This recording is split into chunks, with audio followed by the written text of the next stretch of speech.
Olá, amigos de Safras e Mercado, sou o jornalista Alessandro Carvalho, estamos começando o nosso programa Papo de Câmbio. De imediato, já cumprimento nosso parceiro, Lucas Berti, correspondente cambial. E aí, Lucas, tudo bem? Tudo tranquilo? Tudo certo, Alessandro. Obrigado com vocês por aí. Tudo tranquilo. Só não está tranquilo o dólar, né? Que a gente sabe, vai falar disso, que está hoje num movimento forte de alta e a gente vai conversar bastante sobre isso. Digo para você que ainda não se inscreveu no nosso canal no YouTube, inscreva-se, ative as notificações. Todos os dias temos vídeos novos para você. Inclusive, temos na nossa playlist o Papo de Câmbio, que sempre é com o Lucas, correspondente cambial.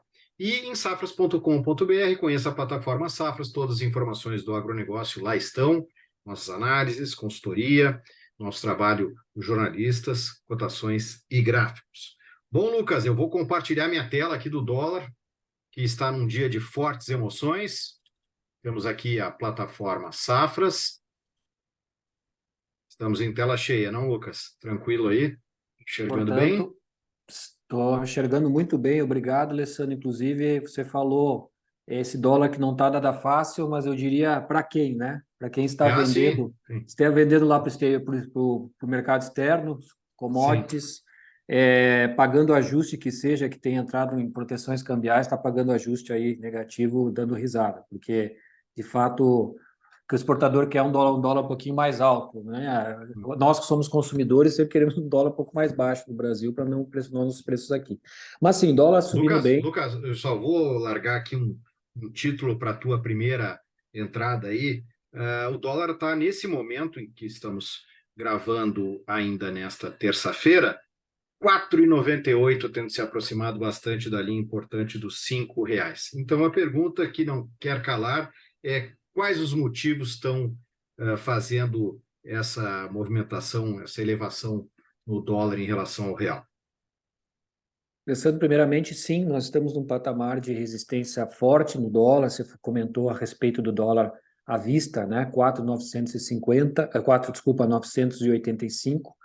4,98,5, um termo um pouco mais fácil de entender, mas nós temos estamos num patamar assim, de resistência que é os R$ 5, que praticamente também é aquele patamar psicológico do mercado. Você observar o gráfico, sim, está batendo num topo, vinha já testando nessa banda praticamente o topo dos R$ 5, R$ 5, 5,005 no mercado futuro, e nós, consequentemente, no mercado à vista, estamos aí tocando uma resistência importante. Lembrando que o mercado futuro de dólar ele é sempre mais importante porque ele tem mais liquidez. Tá? Mas, de fato, sim, os fatores, hoje, especificamente, nós temos no mercado mundial praticamente uma valorização do dólar contra as demais moedas, especificamente tanto a segunda moeda com maior liquidez, que é o euro, sofrendo bastante, é, consequentemente, em outros locais, também subindo muito, muito em função de alguns indicadores que vieram no mercado, especialmente relacionados à atividade industrial. Eu vou pontuar aqui dois locais, especialmente, que é a China, dois países, a China e o bloco econômico, a zona do euro, também bastante fragilizada, porque a atividade industrial vem se mostrando aquém do que era esperado inicialmente, né? Vem com um decréscimo ainda acima do esperado, do que era anteriormente previsto. Então, isso tem, de fato, está afetando hoje as moedas em relação ao dólar ganhando força. E exatamente nesse momento a gente está operando numa máxima do dia, tá? Estamos próximos da máxima do dia. É um ponto delicado, porque particularmente o mercado vinha desenhando tecnicamente talvez uma possível correção, e é daqui desse ponto que nós vamos sentir se o mercado for praticamente romper essa resistência que nós estamos agora testando, pode, quem sabe, buscar patamares um pouco acima. Mas, no momento, nós está sendo testada essa resistência de novo, no dia, tá, Alessandro? E os motivos, como eu falei, atividade industrial em alguns países, bem aquém do esperado. Isso aí, nós tivemos hoje e ontem informações aí, indicadores desses. China, especificamente, vem se falando bastante. China, que é uma grande compradora de commodity, apresentando uma atividade industrial não de acordo com o mercado esperava, e ainda assim governo chinês tentando gerar liquidez no mercado, colocando mais dólar no mercado para justamente impulsionar a moeda local, dar mais força e dar mais poder de compra para o mercado local. Né? Quando você tem uma moeda mais forte, você consegue comprar os produtos com maior poder de compra e, de fato, está sendo difícil realmente, porque a cada indicador a China vem mostrando aí números bastante comprometedores para a sua atividade industrial, especialmente. E na Europa, aquela situação toda. Você tem uma ideia, agora a paridade do euro com o dólar é 1,072, caiu bem. A última vez nós conversamos estava em torno de 1,09. Então você vê que realmente o euro perdendo força aí é uma moeda muito importante, bastante liquidez. Então nós estamos tendo esse processo agora, tá, Alessandro? Lucas, a gente sabe, assim como nos mercados futuros de commodities, ali, no nosso mercado aqui do dólar comercial, assim como ocorre também com o dólar futuro, com todas as bolsas, nós temos o posicionamento aí dos compradores, dos vendedores, né? O book de oferta, que mexe muito com o mercado. Eu queria ver como é que está essa relação neste momento. Bom, neste momento, o que está segurando o dólar de não subir mais é justamente essa posição forte de vendedores no patamar atual que nós estamos agora. Nós temos aos R$ 5. Eu estou falando mercado futuro, mas a gente vai sempre aqui reiterando que o mercado à vista ele é um reflexo do mercado dos contratos futuros do dólar, tá? Especificamente o contrato mais recente, que é o contrato outubro, que está sendo cotado a R$ 5, 5.001, 5.005, são patamares aí onde tem bastante posição de vendedor. Tá? 5.015, 5.005, 5.001, a gente tem no book de oferta bastante venda. Então, eu acredito que o dólar vai encontrando e escalonando aí de meio a meio centavo, bastante venda sendo apresentado no book de oferta. Isso, de fato, mantém uma resistência forte nesse dólar, nesse patamar psicológico. Tá? A princípio, está com uma certa dificuldade de rompê-lo. Já testou, está tentando testar novamente, não está conseguindo romper, mas quem sabe até o final do nosso comentário ele rompe. A princípio, bastante venda posicionada. Na compra, não muita coisa, na reversão. Ali em volta dos... inclusive, estava fazendo aqui a avaliação em torno de 4,965, porque nós tivemos 4,965 no contrato à vista. Nós temos uma possibilidade aí, talvez, de 2 centavos abaixo ter uma compra, né? Que são onde os operadores estão mais posicionados. Mas ainda nós não estamos tendo nenhum tipo de possibilidade de reversão nesse momento. O mercado está testando para cima. Tá? Então, eu acho que as vendas estão segurando. Só que, fazendo uma análise técnica, inclusive com especialistas aqui, no escritório onde eu trabalho, aqui em Curitiba, justamente a gente estava verificando que esse dólar parece que mesmo que esteja buscando patamares mais acima, ele começa a desenhar uma curva um pouco mais, uma parábola, parece que vai perdendo um pouco mais de força. Pode haver uma reversão. Se você olhar o gráfico, nós estamos naquela banda entre 4,84 e 4,98 a 4, quase R$ 5, né? Momento aí, talvez, seria um momento talvez de uma correçãozinha, pelo menos voltando até os 4,94, um pouco abaixo, né? Que é um ponto médio ali do gráfico, para esse o curto prazo de tempo que nós estamos falando aí de 30 dias, tá, Alessandro? Claro que se a gente pegar um gráfico mais longo, a gente vai ver que o dólar praticamente está tocando um topo para reverter e buscar mínimas lá embaixo, desenhar um percurso baixista aí para os próximos meses, tá bom? Lucas, vamos falar agora de cenário externo. Como é que tu está observando o cenário externo neste momento?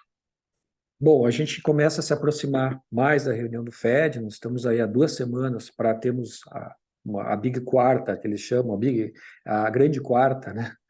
Onde nós teríamos decisões tanto do Fed quanto do Copom aqui no Brasil. A priori, o mercado começa a achar que não haverá necessidade do Fed fazer uma nova revisão nas taxas de juros por hora. com alguns números vêm praticamente a dar um sentimento um pouco mais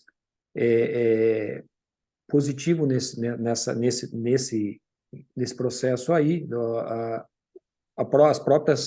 Os próprios indicadores e os PMIs também demonstram aí uma fraqueza, talvez um pouco no crescimento, na atividade industrial em si, até global, embora alguns países estejam demonstrando uma melhora, as principais grandes economias vêm demonstrando um pouco de desaceleração nessa atividade. Então, nesse inteirinho, inclusive, lembrando que a gente tem amanhã o livro bege, isso é importante falar, porque vai tecer comentários a respeito da possibilidade, quem sabe, de sim ou não, de fazer uma revisão na taxa de juros dos Estados Unidos ou não. O mercado prevê, nós temos acompanhado, que, inclusive, não só esses dados do livro bege, que serão publicados amanhã, mas nós temos na quinta-feira pedidos de auxílio-desemprego nos Estados Unidos. Então, são praticamente informações que o mercado vai recebendo, que vai formulando uma possibilidade ou não de revisão da taxa de juros. A princípio parece que não, que talvez tenha acabado o ciclo de alta de juros dos Estados Unidos. Com esses números que a gente recebeu, China, Europa, a gente começa a realmente denotar uma diminuição na atividade industrial, né? E isso também ajuda, obviamente, o Fed talvez a reduzir um pouco a atividade, a dar suporte ao sentimento do Fed de não fazer essa revisão para cima, porque talvez nos Estados Unidos também não. Você tem uma força motriz, a China, né? Que inclusive já demonstrou que vários projetos aqui de investimentos direto no próprio Brasil não vão ser concluídos, porque realmente está olhando para seu mercado interno. Isso reflete também no mercado norte-americano. Lembrando que os Estados Unidos também vendem bastante para o mercado chinês. E acho que os dados de emprego nos Estados Unidos também vão ditar aí uma possibilidade, talvez, clarear um pouquinho, quem sabe, a questão de haver ou não esse aumento ou não de juros nos Estados Unidos. Eu acho que isso é o que o pessoal vem olhando agora, um pouco mais próximo das reuniões. No Brasil, Copom, a gente, a princípio, a priori seria um corte na taxa de juros, mas talvez não um corte tão expressivo. Pode fazer com que o dólar suba um pouco mais, sim, né? Mas não tanto quanto seria se o Fed revisasse para cima e o Copom revisasse para baixo.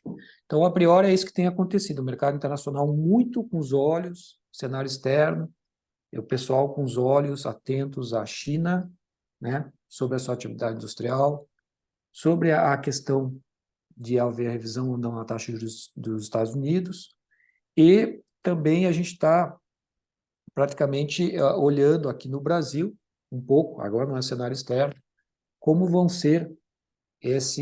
vai ser a questão fiscal no país, né? Existe uma grande preocupação aqui em relação a equilibrar as contas internas.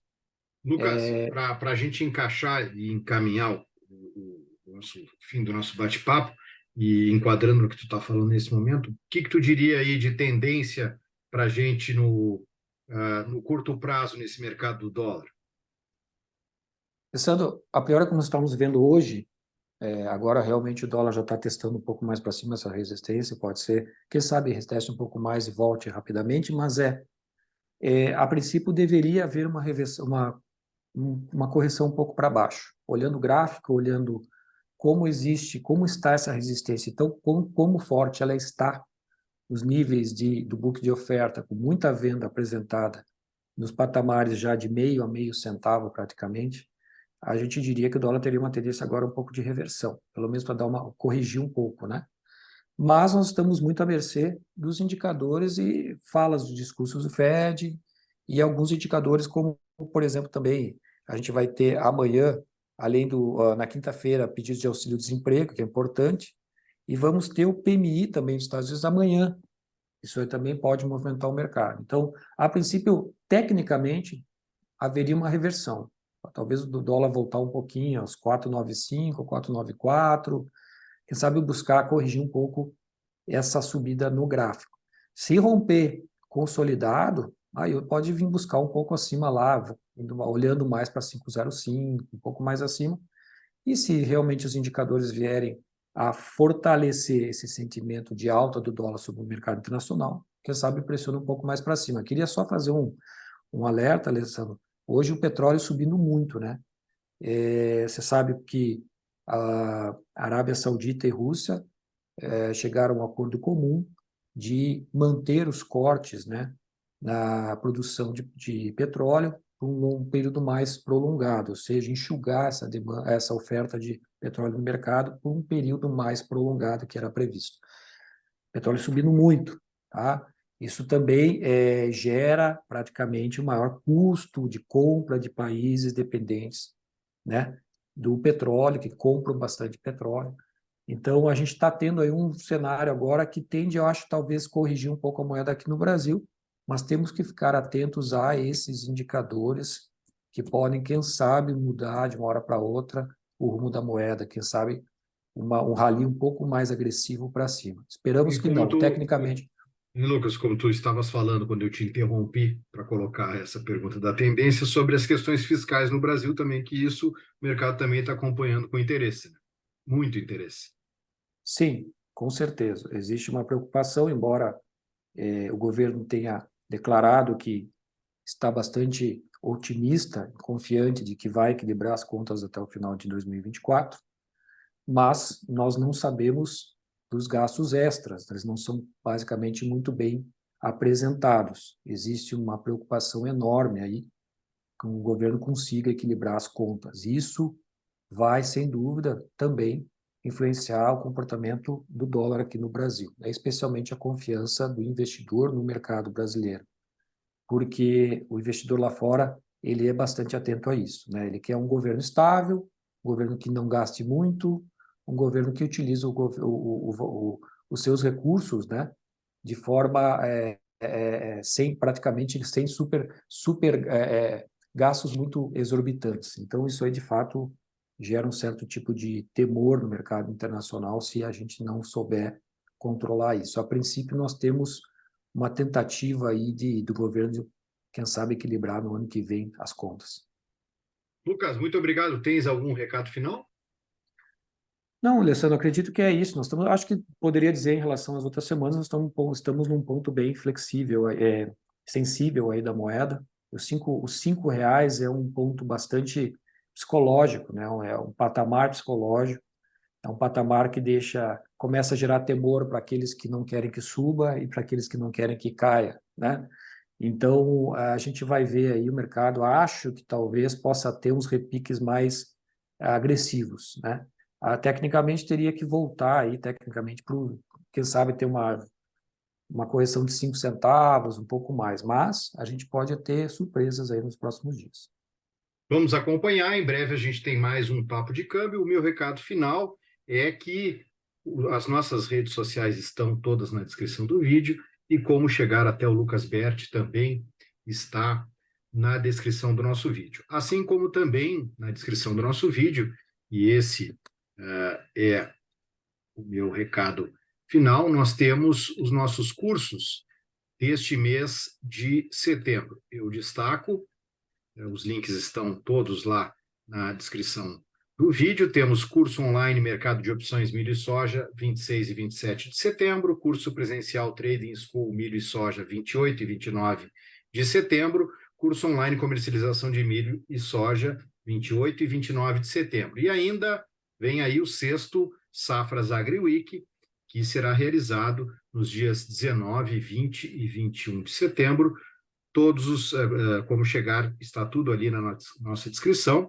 Fique conosco e mandando um abraço para o Lucas e a todos que nos assistiram. Até a próxima. Obrigado, Lucas.